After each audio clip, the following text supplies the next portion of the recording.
The sponsor of this episode is Chadwell Supply, an OG in the multifamily industry. Chadwell is the largest privately owned maintenance and repair supplier, and they deliver orders the next day from local warehouses across the United States. To find out how Chadwell Supply will make your day better, visit www.chadwellsupply.com/difference. Welcome to Beyond the Work, Tales in Multifamily Maintenance. My name is Chris Caramanica. As a 15-plus year veteran in the apartment industry, I have stories to tell, a desire to hear and tell others' stories. As a multiple committee member for NAA, a CAMT advisory board member and a CAMT holder, and a national presenter and educator, I have met and worked with so many great people in our industry at all different levels. This is not going to be a how-to podcast. This is going to be a how-did podcast. We are going to explore the how-did tales in multifamily maintenance. How did we do it? How did we learn from it? How did we grow? How did we decide not to do it again? Join me as we go beyond the work. BTW. Advocate, appreciate, and celebrate maintenance professionals. Thank you for joining me for another episode of Beyond the Work, Tales in Multifamily Maintenance. My guest today is Mark Sharp, Vice President of Facilities for NOAA Property Management. Mark is also the host of the Multifamily Mixtape podcast here on the Multifamily Media Network. Mark and I have a great discussion regarding the multifamily maintenance industry. We talk about its resiliency of both the people and the industry at large, as well as some highlights from his time in the industry in his 24 years. We also talk a lot about training and mentorship and advocating for the growth of maintenance through celebration and appreciation in our industry. So without further ado, let's get this episode of Beyond the Work, Tales in Multifamily Maintenance started. Mark Sharp, thank you so much for joining me today for Beyond the Work, Tales in Multifamily Maintenance. It is a real pleasure to have you. Thank you so much for joining me today. For my listening audience, why don't you introduce yourself, tell me a little bit about yourself, and let's do the old, how'd you get in the business? Because you got to do it. I think it's really, it tells our stories. So go ahead, Mark. That's right. Yeah. Hi, everybody. My name is Mark Sharp.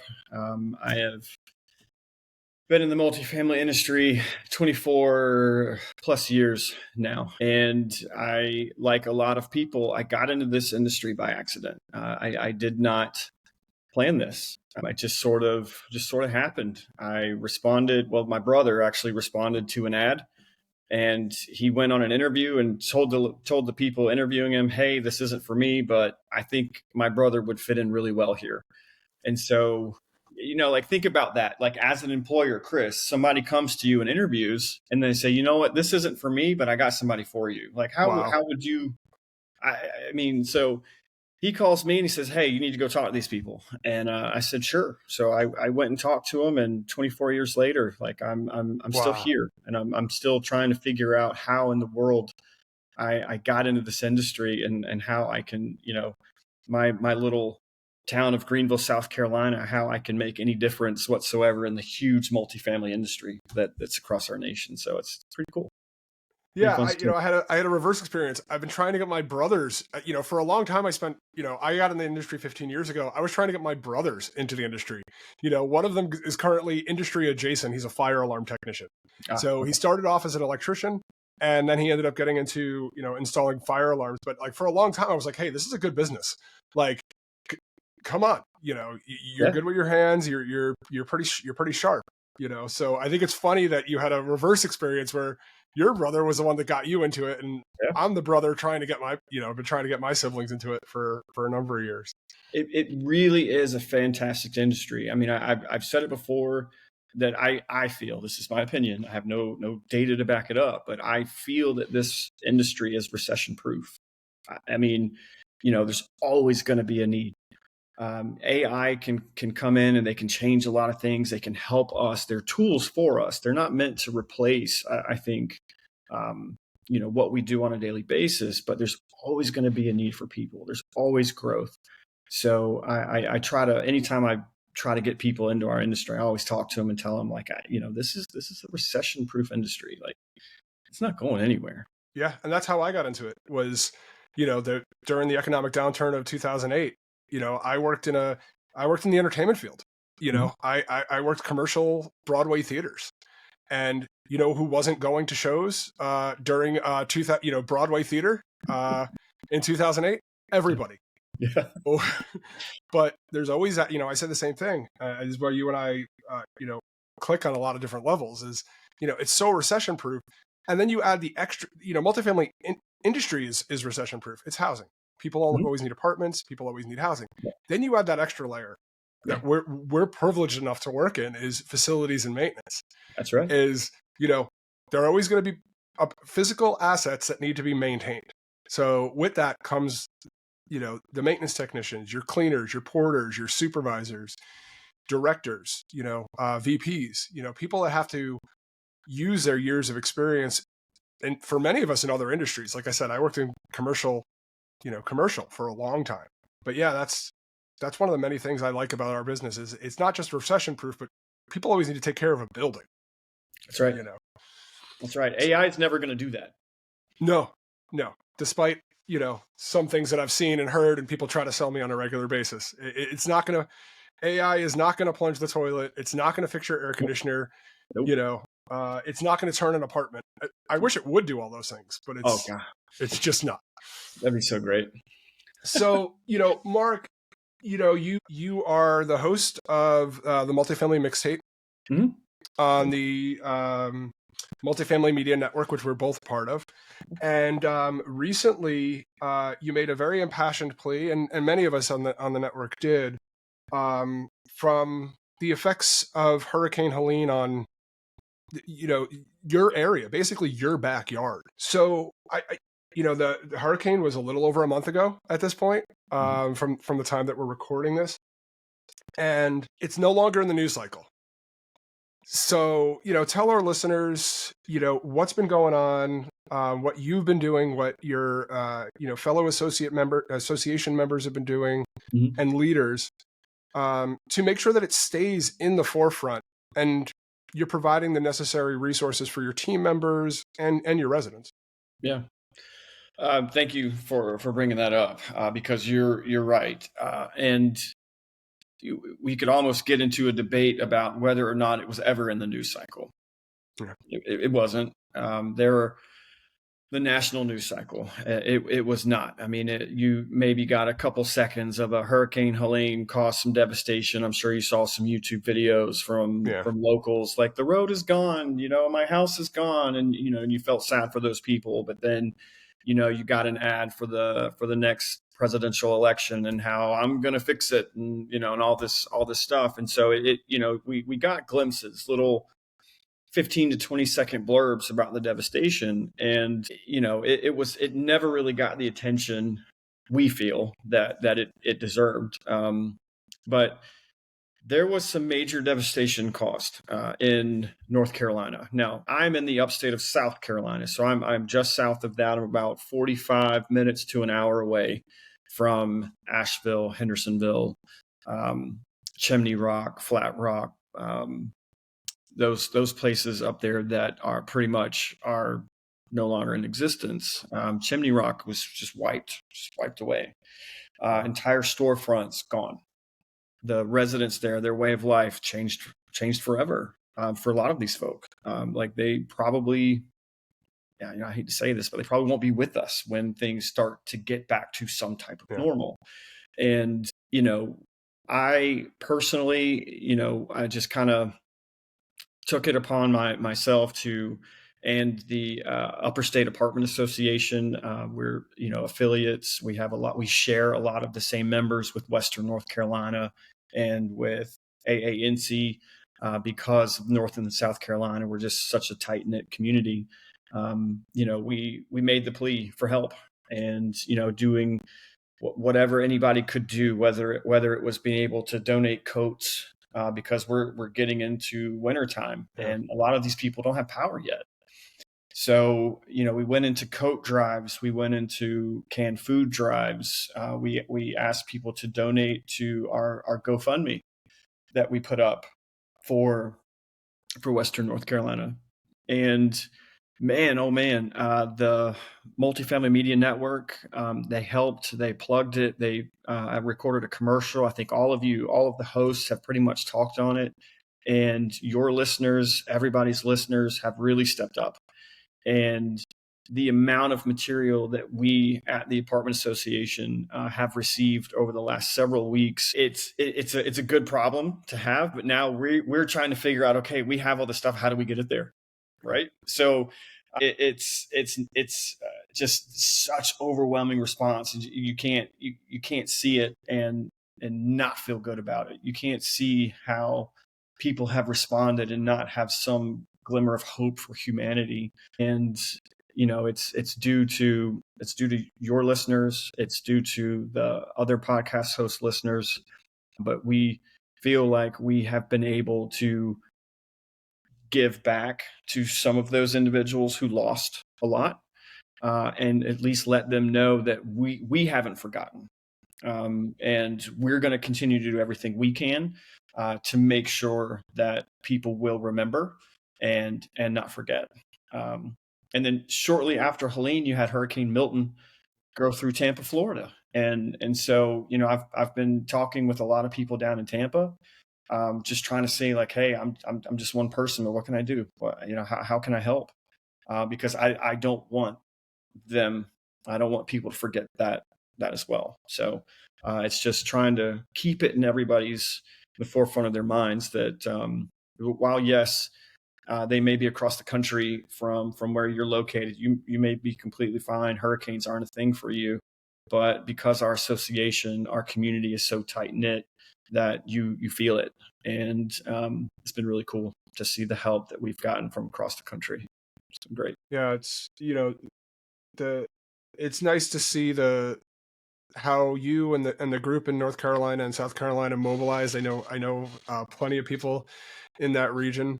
Yeah. And it's a really nice thing to see that we have a platform that we're able to make sure that people don't forget, and there's still opportunities to donate. The Multifamily Media Network website has information on how to donate if you are still interested or able to provide anything and everything to the residents, to apartment communities, team members, things like that. So, Mark, we were talking about facilities is interesting, right? And you were telling me a story.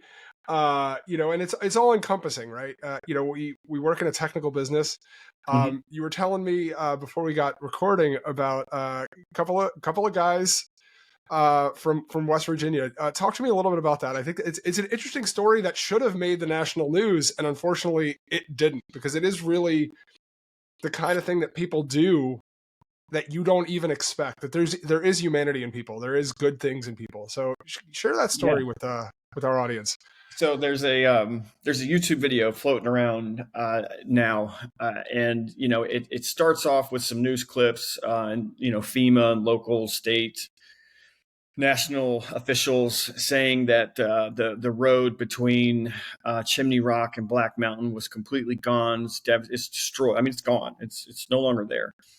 The river just completely washed it away. It's downstream now, and how it would be a year before they were able to get that road back up and running, to have people being able to commute between those two areas. And but the what I find hilarious is that you just find a couple good old boys in a tractor and they'll make something happen. And sure enough, this video floating around, it's like 6 or 7 guys from West Virginia. These guys are miners by trade, and they came down with their equipment, and within 2 weeks, they had that road back up and running. It's amazing. Now, it's when I say that road back up and running, I mean there's no asphalt. Right. They didn't pave, but they created a safe, passable road between those two locations now. So we're now able to get goods from one place to the other, or get goods into those locations now, so that we can go and distribute them to the people affected in those local areas. So I think it's, that whole, what's that country boy, good old boy, like saying famous last words, hey, watch this, or hold my beer. It's like these miners from West Virginia literally said, hold my beer. we got this. And sure enough, within 2 weeks, they had this road up and running, and now goods are starting to flow to those areas, which is pretty great. That's awesome. It's hilarious. I love hearing stories about that, Yeah. things like that. I know it happens all the time in our business Tons. so, I want to shift gears a little bit. You and I have talked on several occasions now about, the importance of education, especially for our maintenance team members. We've seen a massive reduction in our just talent pool in our workforce, right? And there's lots of reasons for it. There's generational. There's facts that high schools aren't teaching the trades like they were when we were in school, Right. at the level. As somebody who came from the arts, FYI, we're not teaching the arts in school as much anymore as we used to. So, I personally got very involved in education for our industry about 5 or 6 years ago now. And I know it's something that you're very passionate about. Where did that passion come from? Was it, did you have teachers that had a huge influence on you, or did it come from from where you were sitting and you saw a need that there was something that was missing? So talk to me a little bit about your passion for education of maintenance and facility people. So I have three brothers. I am the third of 4 boys. And, when you have that many boys in a house, and again, I'm the third, and there's 10 years between number 1 and number 4. And there's 5 years between me and the second one. And then my younger brother's 3.5 years younger than I am. But it was one of those things like, I had a job. I had a full-time, or not full-time job, but I had my first job when I was 14. Was bagging groceries at a Winn-Dixie on the weekends just to help earn some money so that I could pay for my soccer cleats and my tournaments and gas for my car and, those types of things. But even before I had that job though, you were always washing dishes. You were always cutting the grass. You were always with the mop, getting the cobwebs out of the corners and washing baseboards and mopping the floors and vacuuming, with 4 boys. I like to think that our parents didn't do much. I know they did. Trust me. I get it. I know they did. Because we weren't the easiest of kids, right?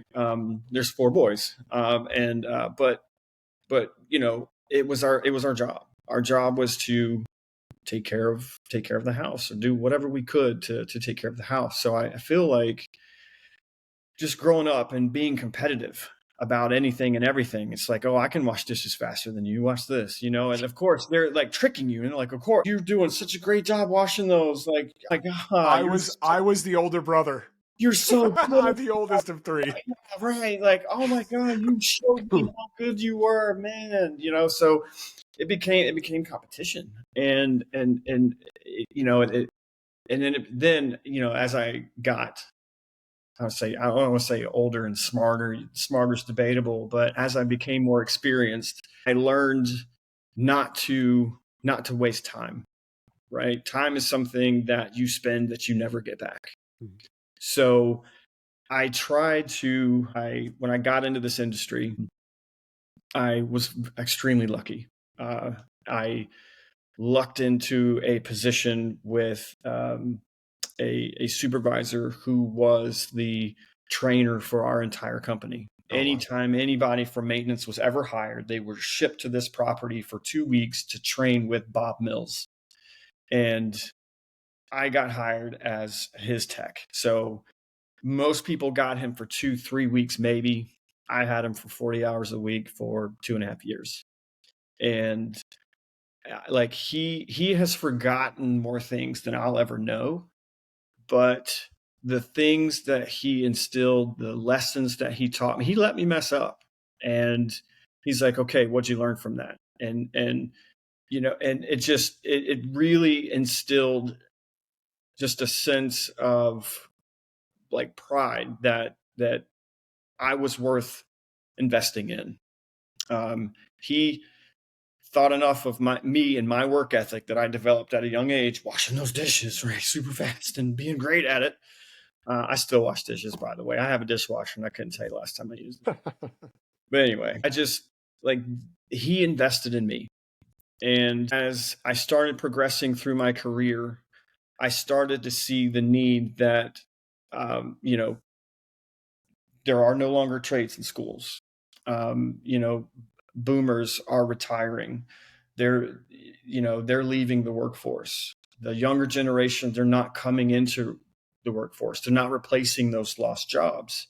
And so I just sort of took it upon myself to make sure that anybody that I was coming into contact with, whether it was for the company I worked for, a training opportunity that I could provide to someone, or being involved at my local apartment association, I wanted to make sure that the training that was being given out to the individuals who were new to the industry, who didn't know anything, showed up for work with no tools because they didn't have any. They didn't know.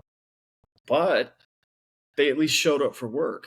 So check number one. That's awesome. And so I felt like Bob just really sunk a lot into me, and from an industry that has given so much to me. They've given me a life for 24 years, a good life. I'm not sad about it. That, I owe it to the industry. I owe it to the residents. I owe it to the new people coming in to help get some of that knowledge back out there. Multifamily maintenance education is extremely important to me and my mission and what I want to do with the time I have left. Yeah, it's that's great. I feel the same way. I'm watching. I'm a Gen Xer. I'm in that weird generation of, I learned from boomers, and I'm training millennials and Gen Z. So, we're this weird in between where we had these great, mentors. And you're right. These people who taught us, they forgot more than we'll ever know. So, it's very hard to, train somebody when there's so much knowledge that you don't even have the recall anymore. Yeah. So what kind of things have you done at your organization to help train that next group what are the things that your mentor, that you really like to focus on to make sure that this is getting passed along? Yeah. My landscapers are here. I don't know if you can hear the blowers outside. That's okay. I'm sure my dogs are going to bark any minute and you're going to hear them. So don't worry about it. So one of the things I did when I was working, I finally got my first maintenance supervisor position at a property. And I believe my first supervisor position, I was making $18 an hour, just so you know how long ago that was. When was the last time you paid a supervisor $18 an hour? And I started doing these in-person classes in our office. I would bring our tech, groundskeeper, and we would do some in-person role-playing exercises in our office. And the property manager at the time heard me doing these one day and said, can I sit in on this? And I was like, well, of course, have a seat. I'd love for you to.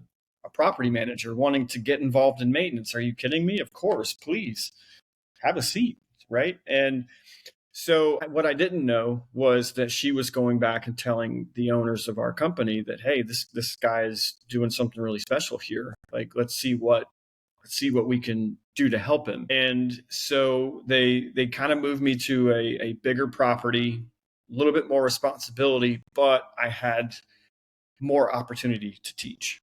And that same individual, that same property manager was involved and was on the board of directors for our apartment association. And one day she comes to me and she says, what are you doing tonight? And I said, I have nothing planned. She said, good, you're coming with me to an apartment association event.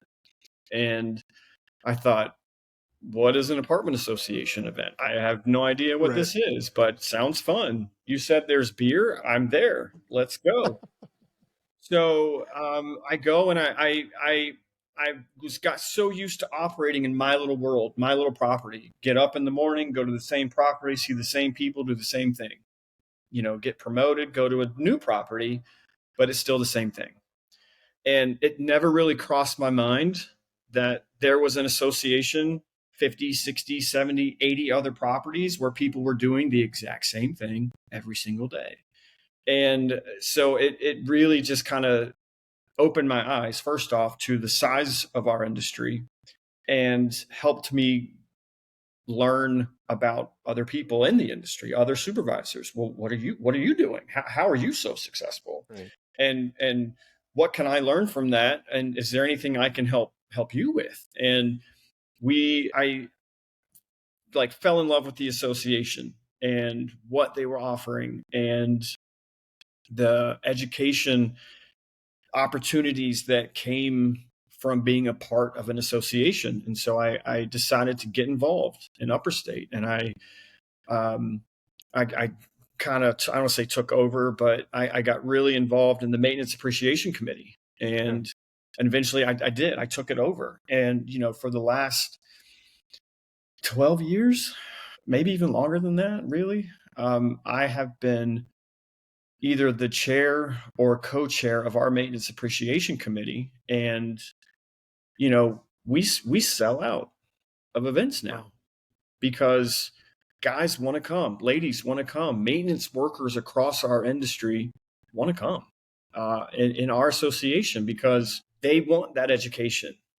They want, of course, they want the food, right? They want to get off property. Let's be honest. Yep. But it's more than that. It here locally. I mean, I can't speak for everywhere else, but here at Upper State, I mean, there's a lot of events and a lot of things that we have that get waitlisted just because we don't have the space. But we made it a point, and it's not just me. It's not just other local supervisors. We bring in experts. We bring in content experts about whatever it is we're talking about, because just like I want to make sure that the message I'm giving out is good, detailed, proper instructions, proper ways to do things. Because if you're going to take the time to do it right.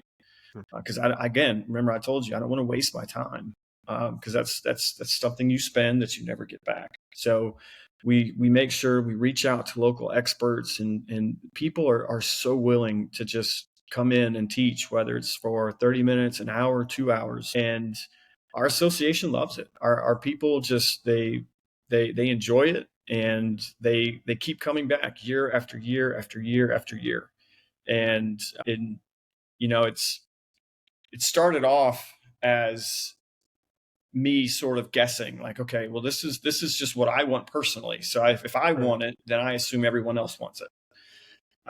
But then we started polling maintenance, like, hey, what do you want us to talk about? And if you ask the questions, they'll tell you. Yeah. And we just go from there. But it's been amazing to see the growth and the maintenance appreciation side of our board, of our association, the involvement, and how maintenance guys are now running for the board of directors because they know that they've got a shot. They've got a chance. I mean, I was the first back in 2007, 8, 9, something. And one of the guys that's currently on our board, if you ask him, he says, I saw that Mark could do it. And I said, you know what, in a few years, I want to do the same thing. And so it's so cool, Chris. It's so cool to see that you have maintenance people wanting to be involved in their association and be able to, I don't want to use the word manipulate, but be able to, bring maintenance into the focus and have it be something that the association cares about. It's so cool. Yeah, that's pretty much how I started doing it was, and I think I talked about this on a previous episode where, I love my job. I absolutely love my job. Yeah. But I wanted to do something else. I wanted to give back. I came from a long line of volunteers in my family. And what better way to give back to your industry than volunteering in your industry? And that's what it is. A lot of times we're volunteering our time. A lot of people forget that, when we're working on industry events, that's usually not on, nobody's paying us to do that. We're doing that. Yeah. And I think that, I've had the honor and privilege over the last few years, especially since COVID, to see an uptick in maintenance appreciation and maintenance programming at affiliate events at, the National Apartment Association's Apartmentalize. Yep. And that is, for me, it's fantastic. I had the honor of being asked to teach an education session recently at the Connecticut Apartment Association. Mark, I had 75 maintenance team members in the room. That's so cool. And you could, when it's maintenance guy talking to maintenance guy, we have shared history. We have shared, we get it. You don't have to belabor points like I'm doing right now, but I've really started to see it. And I love that associations are starting to go that way, especially when we see the ratio of maintenance to operations professionals is swinging the other way. There are, I hope somebody does a study and it comes out soon of the ratio of maintenance professionals in multifamily industry to operations team members. Right. Yeah. And, we've seen with the advent of centralization on the operations side. You and I talked a little bit about AI. There's talks about centralization. In some areas it's working for maintenance, in some areas it's not.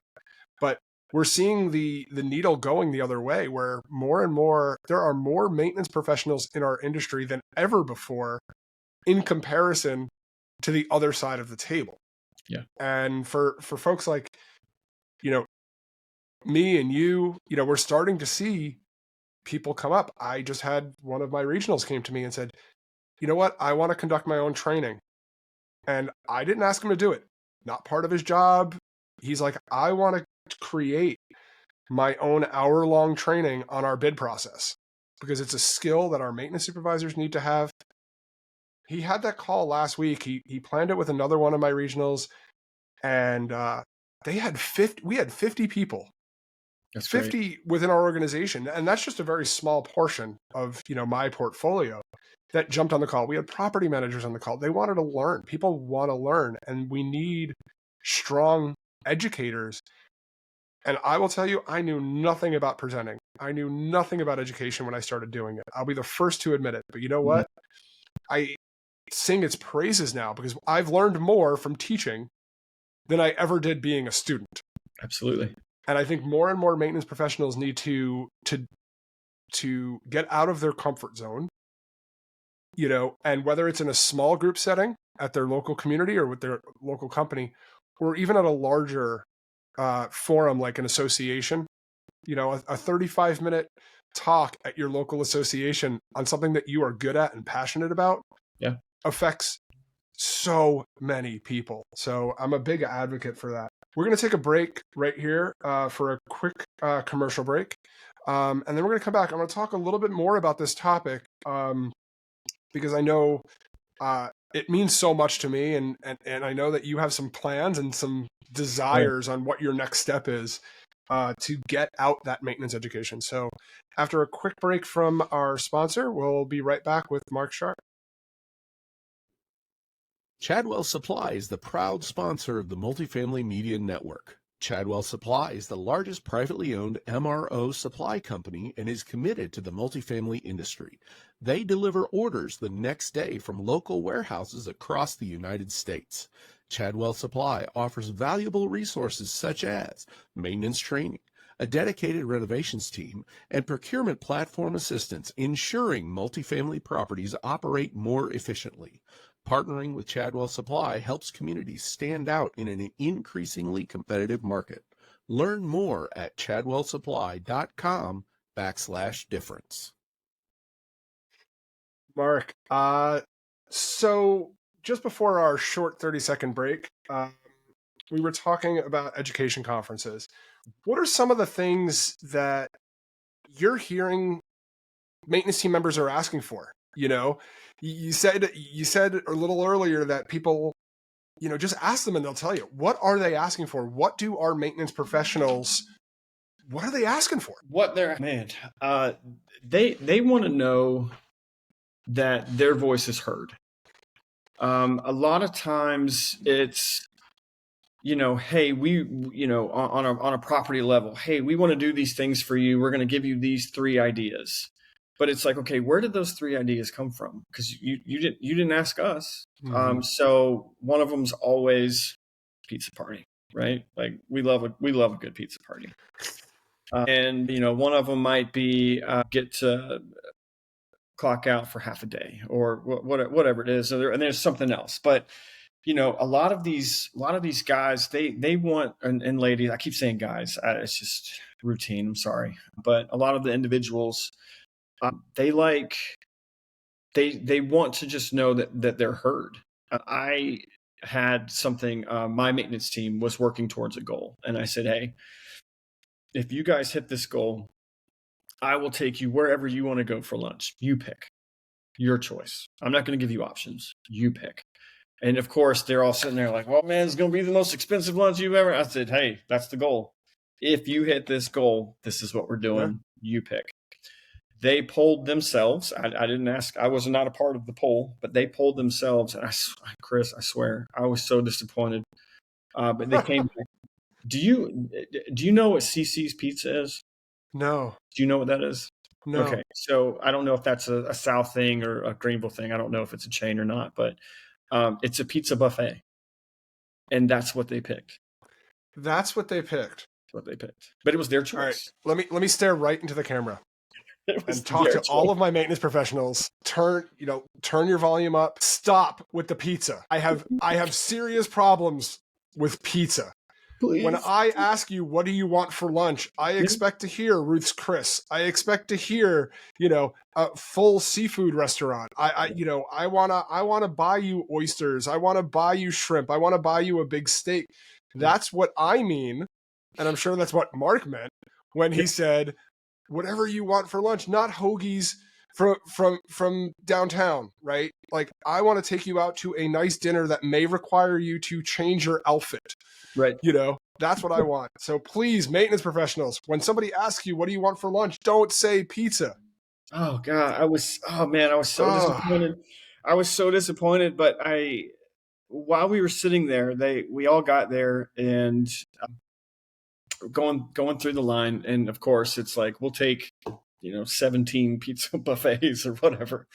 And they get their plates and they go through and they're so CC's has soup, they have salad, they have some pasta, they have pizza obviously, and then they have like a dessert, assorted dessert thing. But they were loading up with salads and pasta and soups, and I said, "Y'all, we could have gone to Olive Garden. Like that's literally Right. soup and salad and breads. Like we could have gone to Olive Garden."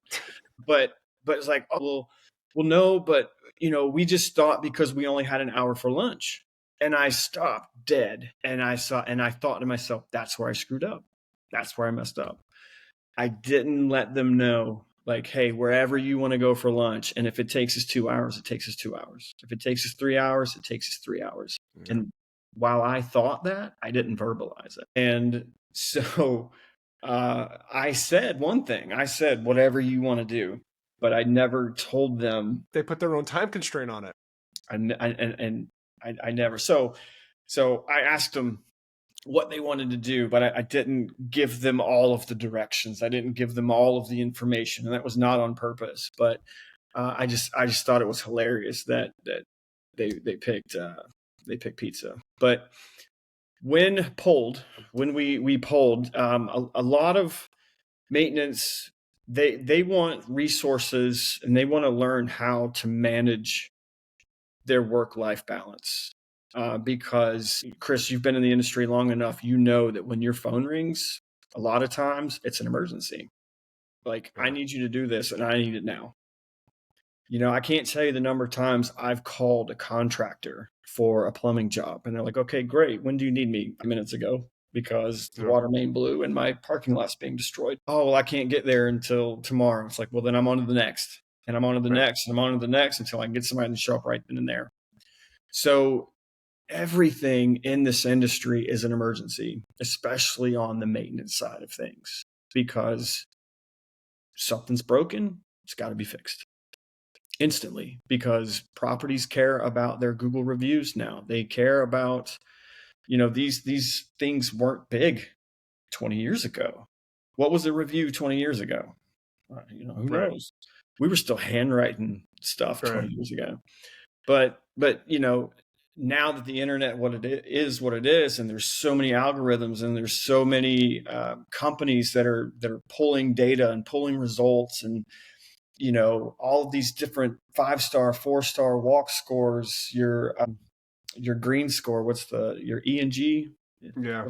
maybe, there's just all these different scores, and so it's like the maintenance world is it's always in a rush. It's always in a hurry. There's never proper time, and a lot of our industry gets burnt out.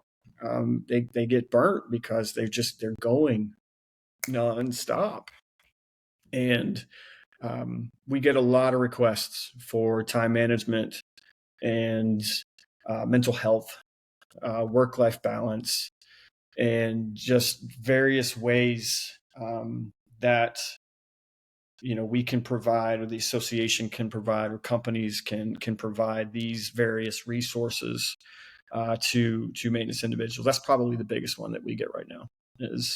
Yeah, I've been seeing that a lot too. And I hate the term soft skills, but I'm gonna say it. I don't like the term. I think of it more as managerial or leadership skills as opposed to technical skills, right?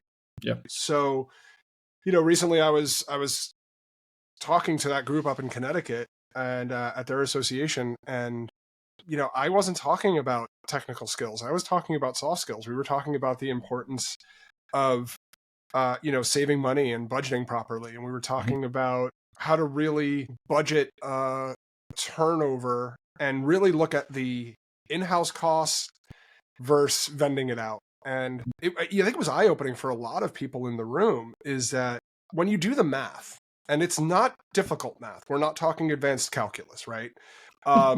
You could very easily show, a maintenance professional could very easily show an operations leader, VP, property manager, regional, that it is more cost effective to vend out X task, like an apartment turnover. Sure. The math works, but none of them knew how to do that math. None of them knew how to have that conversation intelligently. Because you can walk into your property manager and say, it's going to be cheaper if we hire a vendor. And they're going to go, no, it's not. Yeah. Until you show them the numbers, until you say, well, it's going to take me and my team 16 man hours, and this is our average, salary rate plus our 30%, that our maintenance teams don't see, the 30% benefits load, the insurance costs and all that other stuff. Once you start adding up that numbers, and then you add the kicker of, for those 16 hours, that's all that me and my team are doing to turn that unit. So let me quantify the math of what we're not doing, right? Whether it's changing air conditioning filters for preventative maintenance, or repainting the hallway in on the 4th floor, which is going to cost exponentially more to have a vendor do it. And they all sat there and they were like, I saw more pens furiously writing down my literal back of the napkin calculation that I was giving them. They were writing it on the back of napkins so they could go back and translate it. Yeah. And that's the kind of thing that I am passionate about, is as a maintenance director, as a former on-site maintenance supervisor, things that I learned, giving those skills, those managerial skills to team members. You mentioned a little bit about mental health, which I think is a very interesting, talking about things that didn't exist 20 years ago. Mental health has always existed, right? Well, it's always existed. It's always existed. But I would say in the last, you say, let's call it, AC after COVID, right? It not just for our industry, but everybody. Mental health, work-life balance, these became much more prevalent. What are some of the things that, when it comes to maintenance team members' mental health, that you might want to share with our listeners? Something that somebody can take away and say, oh, I didn't really think about that. Because it's more than like making sure you're feeling good at your job. Yeah. We work in jobs where we see the best in people and we see the worst in people. We have really quick wins, and we have wins that take us a really long time to get over the goal line. Yeah. So what are some of the things that, for our listeners, that they can take away to better the maintenance professional's mental health? Because I think it's a really important topic. Oh, and you're right. Like it's always existed, but avenues to get it out haven't, or people to listen haven't been there, or there's been no program, there's been no response. There's just what comes across. I know I've done it, and I'm sure in your length of time you've seen it, done it, maybe witnessed it, but sometimes you hear about, or you have that blow up moment between a supervisor and a manager. It's like, well, you need to do this, and then there's just this explosion of emotion. Well, you're making me, I've got this, and I've got that, and that was a mental health episode. Like that was one of those breakdowns where communication or the words that were being communicated weren't being heard the way they should have been heard. And so, well, why are you yelling at me? It's like, I'm not. I mean, yes, I'm yelling, but I'm not yelling at you. You just happen to be the person that's here in front of me. And I think one of the biggest things that I've noticed into the small amount of work I've done, to try to learn, because I want to be better too. I want to be a better leader for my own team. Is how can we create a space? How can we create just an avenue for people who just have to say, you know what, I'm here. I'm at my limit. I need to go home. And instead of saying, well, no, you've got so much work to do, just being able to accept that, okay, first you've established that you're at your limit. I know you wouldn't be telling me this if you weren't, because I know you.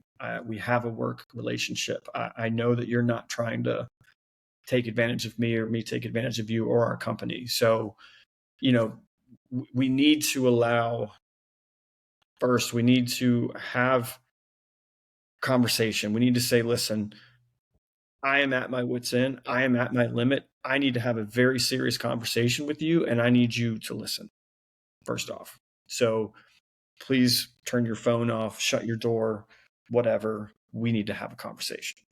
And that conversation needs to be taken seriously. I've had those conversations before, and I've had people have those conversations with me before. And you can either take it from an area of like someplace negative, or you're just trying to get out of doing work, or you can take it for what it's meant for and say, okay, this is one of my coworkers, this is one of my employees, this is one of my friends, my family, who is literally crying and asking out for help. What am I going to do? And so we've come up with a way that it allows specifically maintenance, but I mean, not just maintenance. I mean, I'm gearing it to maintenance because that's just where my mind goes all the time. But you can change a few words and adapt it and put it wherever you want to put it. But we're giving mental health days every quarter, but on top of that, it even gets, we poll, we ask, hey, what do you like to do for fun? And me personally, I'm a swim coach. In my spare time, I like to swim. I like the outdoors. I like to hike. I like to play golf, disc golf. I like to bowl. Right, like I am the most obscure sports person in the world. I throw darts, bowl, disc golf. What? That's a sport? Yes, it is. So it's like, okay, so you wanna take a mental health day next quarter. That's great. And then you take their results from their poll and you take the top 3 things that they wanted to do, like what they love to do. They love to go fishing, or they like to go clay shoot, or whatever their 3 things are. And then it's one of those things. It's like, okay, well, we'll say his name is Chris. Chris comes and says, hey, I need a mental health day. And it's like, well, Chris, I noticed that, the things that you like to do for fun, you like to play golf, or you like to go fishing, or you like to just play video games. Like, how can we help you enjoy this day? And, and so maybe it's a very small gift card, or a like, hey, I noticed, like, if you follow fishing, or if and you've got a local lake near where you live, and they're really good for crappie fishing or bass fishing or something. Maybe there's a cool lure you can give them. I don't know, but I mean, you have to show that you're invested in them. So learn a little bit about your people, and then help. Give them the day. They'll do what they want to with the day, but it tells them that you're actually listening to them if you can provide like some feedback to what they themselves enjoy doing. And give them just a little push, or, hey, I got you this bass lure. If you're going to go fishing, try it out. Let me know what you think, and it just shows that, oh my God, this dude actually listens to me and he knows what I like to do for fun.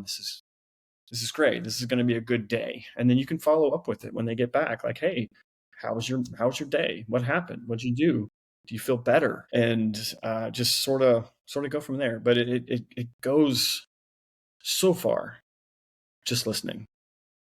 You don't have to listen to respond. Just listen. Everything is always moving so fast. We were talking about earlier, and I love that idea of really having those conversations. And they're not just, hey, how was your weekend? Yeah. Okay, we have 5 turns. There's an actual conversation there. And one of the things that you were talking, I was thinking about a story about mutual understanding, is understanding what everybody's role is, right? Mm-hmm. I think that there is maintenance team members think that our operations team members just sit in the office all day and just plug away the computer, and maintenance guys are, just taking their time, painting in a wall in the apartment, right? Mm-hmm.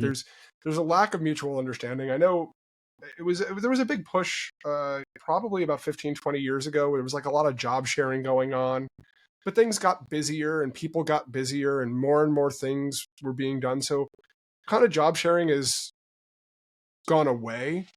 But I had a property manager say to me once, as we were walking a site, every time I see the maintenance guy, all he's doing is just walking around doing nothing.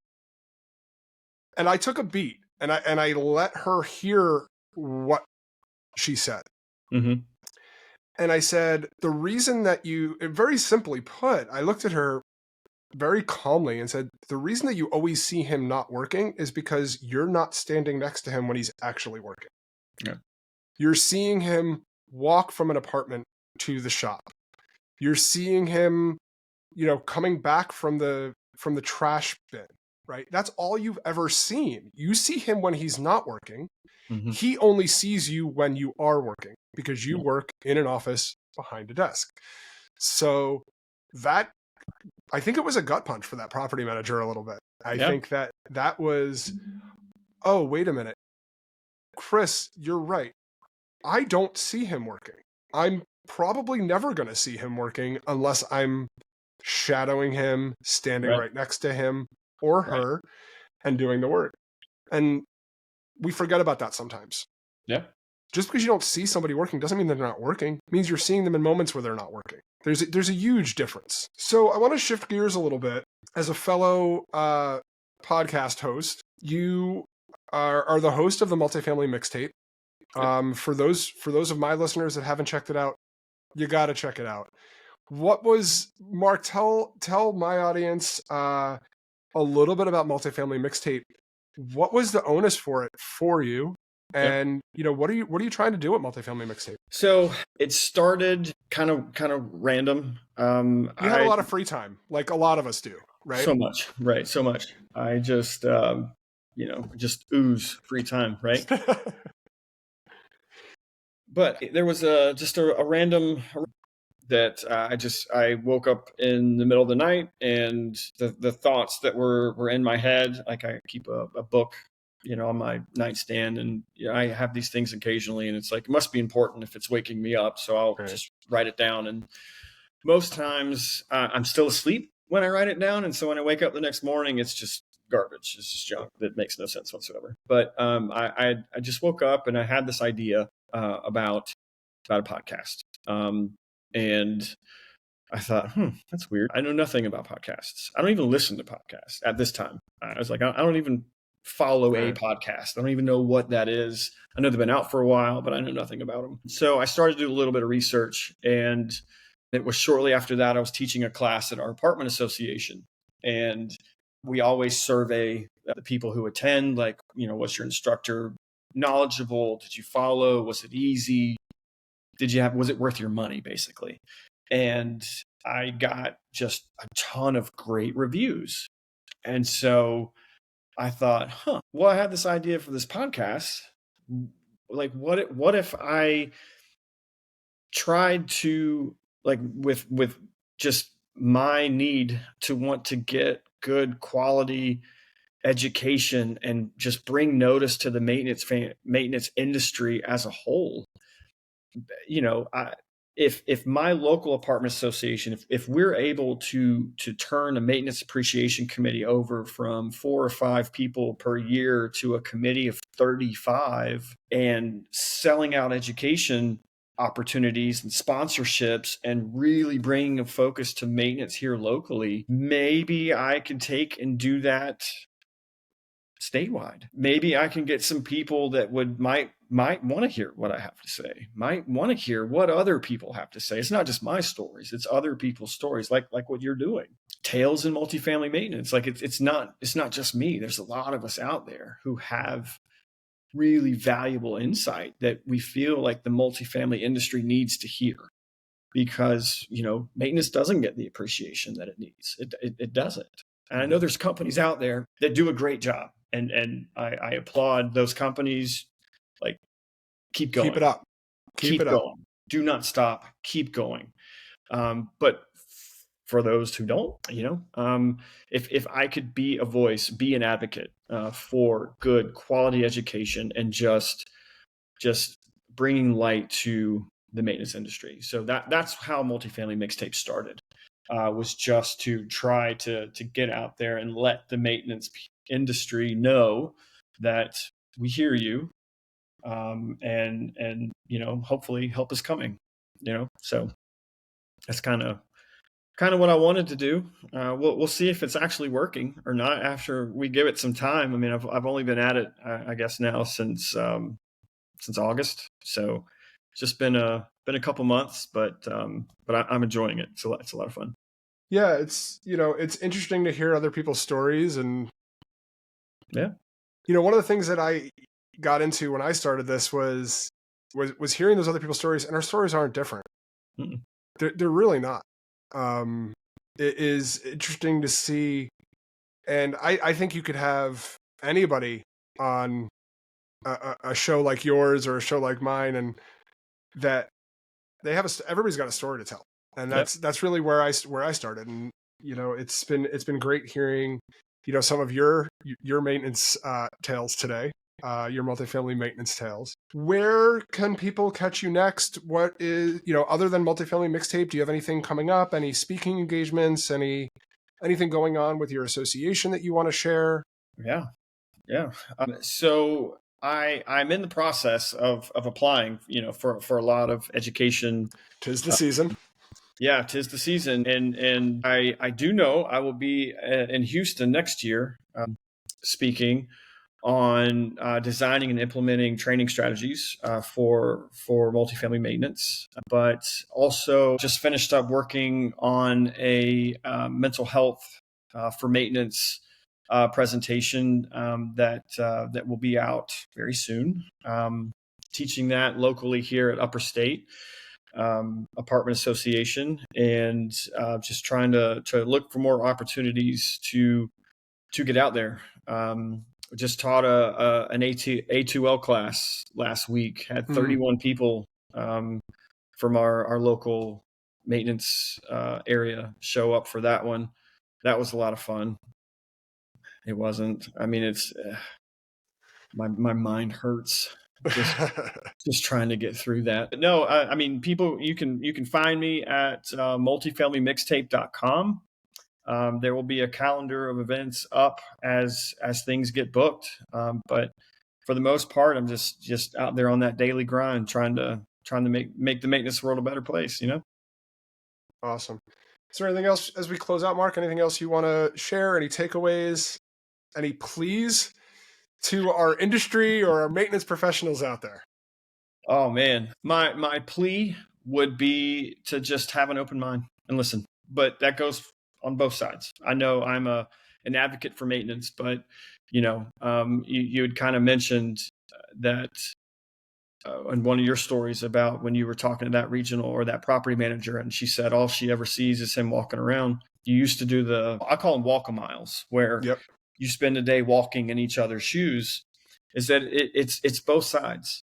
It's maintenance is always on, all those ladies in office just sit up there in the air conditioning all day, just answering phones, and that's all they do. And ladies and our office workers are always like, oh, well, all the maintenance guys are doing is sit in the shop, or walking from here to there. Neither one of those is correct.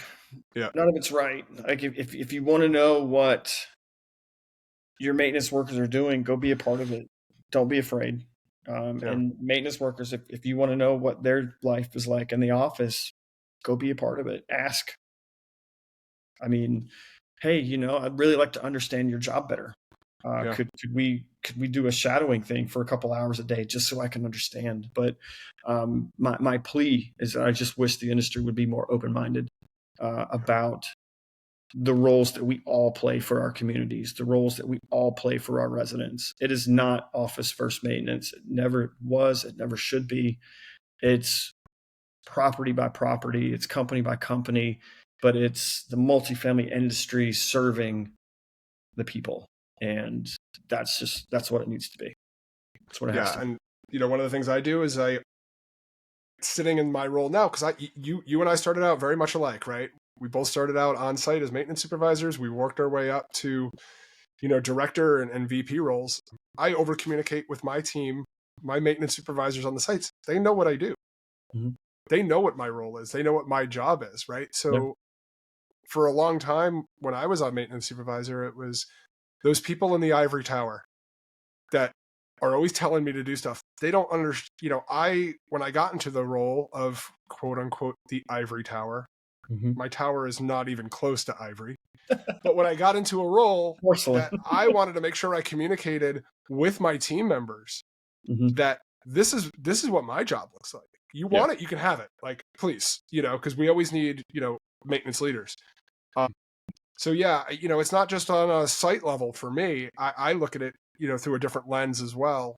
In my current role is I always try to make sure I let people know what I do. And that communication has to go both ways. I don't know what they're doing anymore because maintenance is, while maintenance hasn't changed in, 10, 15 years, their day-to-day is much different than it was for me when I was on site. So, Mark Sharp, thank you so much for joining me today. It was a real pleasure. It's always good talking to you. Thank you so much for being a guest on Beyond the Work, Tales in Multifamily Maintenance.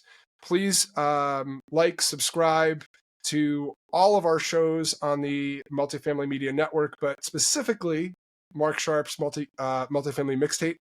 And we'll talk to you all again soon. Thank you, everybody. Thank you for joining me for this episode. No matter how long you've been in our industry or what position you have at your company or your community, everyone has a maintenance story to tell. Go to www.multifamilymedianetwork.com and leave me a voice message or share your information and we can tell your tale together on a future episode. Please check out our sponsors and subscribe, and follow to this podcast or video, and join the Multifamily Media News Network newsletter for upcoming shows and blogs from me and the other great hosts on our network. Our stories all connect us. See you for the next chapter. Thank you again to Chadwell Supply for sponsoring this episode.